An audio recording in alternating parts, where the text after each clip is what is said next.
Welcome guys, आपका यहाँ स्वागत है। कैसे हैं आप सब? आशा करता हूँ कि सब अच्छे होंगे।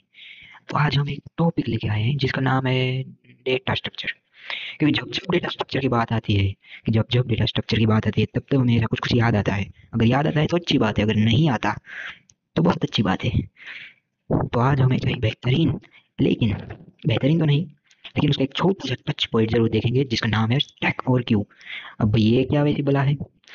तो इसका एल्गोरिथम समझने के लिए थोड़ा सा दिमाग चाहिए, लेकिन इसको समझने के लिए कुछ भी नहीं चाहिए। तो आज हम इसीलिए थोड़ी सी चाय पे चर्चा स्टैक और क्यू के साथ करेंगे। तो सबसे पहले शुरू करते हैं स्टैक से। Stack is a linear type non primitive data structure. Stack तो समझ में आया, लेकिन ये सारा डेटा स्ट्रक्चर क्या है? तो डेटा स्ट्रक्चर वो है जो डेटा को स्टोर करता है और मैनिपुलेट करता है, लेकिन ये तो इंसान भी कर लेता है। तो इसकी क्या जरूरत? लेकिन ये उसे ऑर्गेनाइज्ड फॉर्म में करता है, इसलिए इसको डेटा वाला स्ट्रक्चर बोलते हैं। Means that data structure. So there is a stack is a linear type non primitive data structure.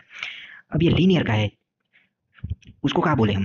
Linear को हम सीक्वेंस फॉलो बोल सकते हैं। मतलब कि अगर हम एरे में देखने चाहे तो एक के बाद एक ही बॉक्स आएगा, तो उसे लीनियर बोलते हैं। स्टैक में भी वैसा है, वो हम आगे देखेंगे। तो अब बोलते हैं प्रिमिटिव क्या है। तो प्रिमिटिव जो होता है वो उसमें चार विभाग आते हैं। Integer, float, character, double pointer, आप जो भी रखना चाहे चार भी रख सकते हैं।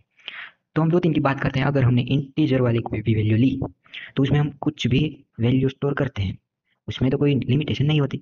हाँ, कुछ लिमिट होती है, लेकिन वो लिमिट को माइनस पॉइंट करते हुए उसे प्रिमिटिव कहा गया है। उसे इंडिविजुअल डेटा स्टोर बोला गया है, इसीलिए स्टैक को बोलते हैं stack is a linear type non primitive data structure. ज्यादा आपको सिखाते हुए आगे निकलते हैं। Basically it follows LIFO manner. तो ये क्या है? लास्ट इन फर्स्ट आउट, वो हम आगे देखेंगे, ज्यादा टेंशन वाली बात नहीं है। उसका एग्जांपल है मोबाइल हिस्ट्री। स्टैक बेसिकली क्या है? मोबाइल हिस्ट्री से समझते हैं हम। जब जब हम मोबाइल में कुछ सर्च करते हैं या कोई भी वीडियो सा देखते हैं, जो वीडियो हमने सबसे पहले देखी होती है वो आखिर में होती है जब हम हिस्ट्री देखते हैं तब। लेकिन जो वीडियो हम लास्ट में देखते हैं वो फर्स्ट होती है। तो यहाँ यही कहा गया है कि लास्ट इन लेकिन फर्स्ट आउट। अगर स्टैक का स्ट्रक्चर देखें तो कुछ ऐसा है। टेक्निकली नहीं, लेकिन राइटिंग, लिखने के लिए ऐसा बनता है। क्यों का अलग बनता है? लेकिन स्टैक का, पहले स्टैक का समझते हैं। ये है एलिमेंट, ये हो या पुश। अब साला पुश क्या है और ये पॉप क्या है? लिख तो डाला, वो भी आ जाएगा, लेकिन पहले स्ट्रक्चर तो पहले समझ ले। एलिमेंट, जो भी एलिमेंट सबसे पहले आएगा वो नीचे जाएगा, और जो भी बाद में सबसे लास्ट में आएगा वो टॉप में रहेगा। टॉप एक बार फुलफिल हो गया तो उसके बाद कोई भी नहीं आ सकता, उसे ओवरफ्लो कहते हैं, वो भी आगे आएगा। तो ये क्या है? तो अगर हम इसमें से निकालना चाहे तो सबसे पहला एलिमेंट निकलेगा, उसको हम पुश बोलते हैं। जब जब हमने एलिमेंट डालने की कोशिश की तो हम उसे पुश ऑपरेशन बोलेंगे। So here answering that last in first out. ज्यादा बकबक ना करते हुए डायरेक्ट पुश की तरफ चलते हैं। This is the insert operation. Insertion भी बोल सकते हैं, लेकिन हम इंसर्ट ही बोलेंगे। Here if stack is full and with, उसके बाद भी हम अगर पुश ऑपरेशन करेंगे तो उसे बोलेंगे स्टैक ओवरफ्लो कंडीशन। मैंने कहा आपको, अगर यहाँ टॉप फुल हो गया है, 5 की सीट है बेंचेस पे, और अगर 5 लोग बैठ जाए, कोई भी जगह है उस पे 5 की सीट है और 5 लोग बैठ जाए, तो छठा कहाँ बैठेगा? तो वही कंडीशन यहाँ पे है। अगर इसमें एलिमेंट 7 से 8 जो आपको दिख रहे हैं वो फुलफिल हो गए, तो उसके बाद वाला एलिमेंट 9वां या 10वां नहीं आ सकता। उसे हम यहाँ बोल रहे हैं स्टैक ओवरफ्लो। उसमें कुछ नया रॉकेट साइंस नहीं है। ज़्यादा पक पक ना करते हुए, अगर स्टैक इज एम्प्टी, यहाँ स्टैक में कुछ नहीं है, इसमें सिर्फ सिर्फ मैंने बॉटम लिखा है। एग्जाम्पल से देखते हैं, यहाँ स्टैक में कुछ भी नहीं है तो उसे एम्प्टी स्टैक कहेंगे। This is the front end this is the rear. नहीं, फ्रंट एंड रेयर दोनों क्या होंगे? -1 होंगे, क्योंकि उसमें कुछ भी नहीं है। अगर हम उसमें पुश ऑपरेशन करें, मतलब कि इंसर्ट 13 करें, तो रेयर एंड 1 होगा, रेयर एंड 0 होगा, एंड फ्रंट एंड -1 तो है ही नहीं। फ्रंट और रेयर दोनों 13 होगी। तो ये चल क्या रहा है? कुछ समझ में ही नहीं आ रहा है। यहाँ पे हमने यहाँ पे इंसर्ट किया फ्रंट और रेयर पे 13, मतलब कि 13 एलिमेंट पुश हो चुका है। सो दैट देन 13 जो है उसमें दोनों रेयर और फ्रंट दोनों की वैल्यू 0 होगी। और अगर हमने फिर से पुश ऑपरेशन किया, मतलब 20 को भी इंसर्ट कर दिया, तो टोटल कितने हो गए? 30 और 20, दो एलिमेंट फुलफिल हो गए, दो जगह फुलफिल हो गई।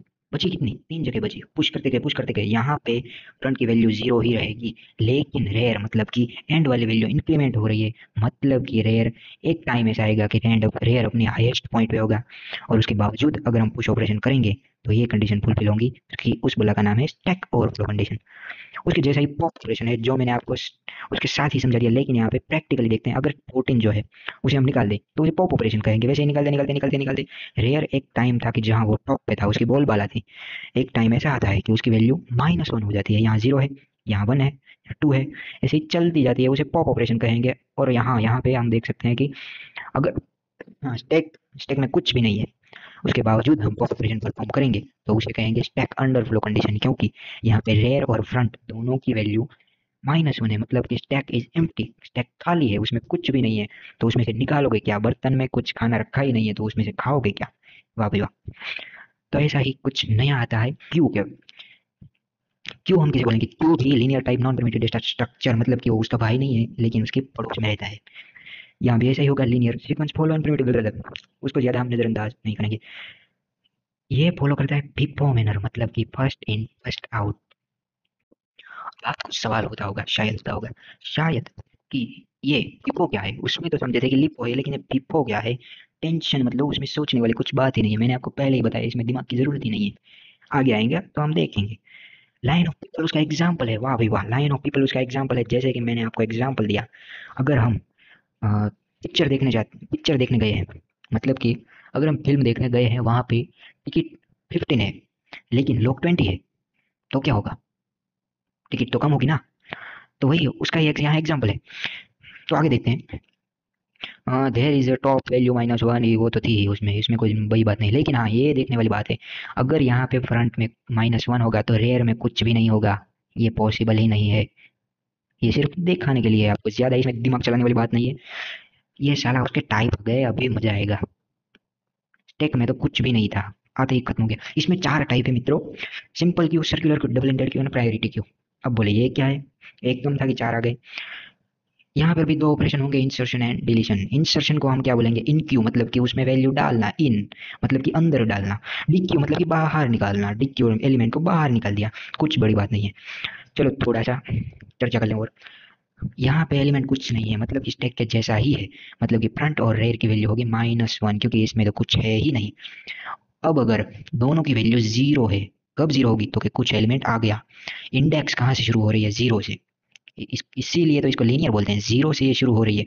अगर 0 पे कुछ एलिमेंट है तो फ्रंट और रेयर दोनों कहाँ पे होंगे? 0 पे होंगे। अगर हम पुश करते ही जाए तो रेयर की वैल्यू बढ़ेगी लेकिन फ्रंट की वैल्यू 0 ही रहेगी। लेकिन अगर एक ऐसा टाइम आए जिसमें फ्रंट भी 2 हो और रेयर भी 2 हो, तो वो कैसा टाइम होगा?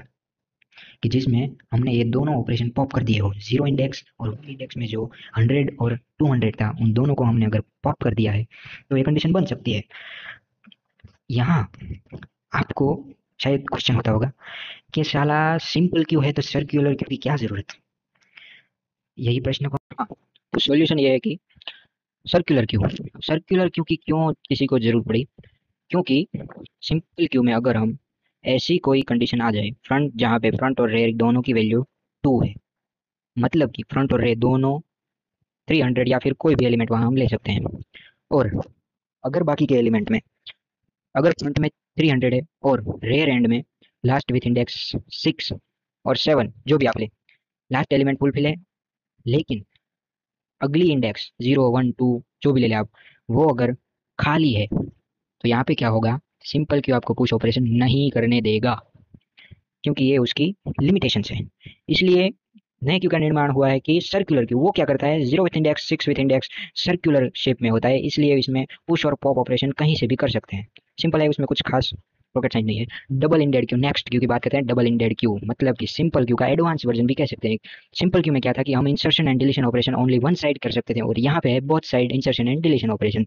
तो ये कुछ हद तक फायदेमंद भी है और कहीं पर गिरावट भी कह सकते हैं, क्योंकि दोनों साइड से इंसर्शन और डिलीशन हो रहे हैं, मतलब कि कोई लिमिट ही नहीं आ रही है इसे। प्रायोरिटी की इसमें भी सिंपल है। इंसर्शन डिलीशन ऑपरेशन जो एलिमेंट की है, वो एलिमेंट की प्रायोरिटी के ऊपर आधारित होती है, उसे कहते हैं प्रायोरिटी क्यू। तो आज हमने देखा स्टैक और क्यू के बारे में इन अ डेटा स्ट्रक्चर। मिलते हैं ऐसी नेक्स्ट वीडियो में, तब तक के लिए जय हिंद, जय भारत।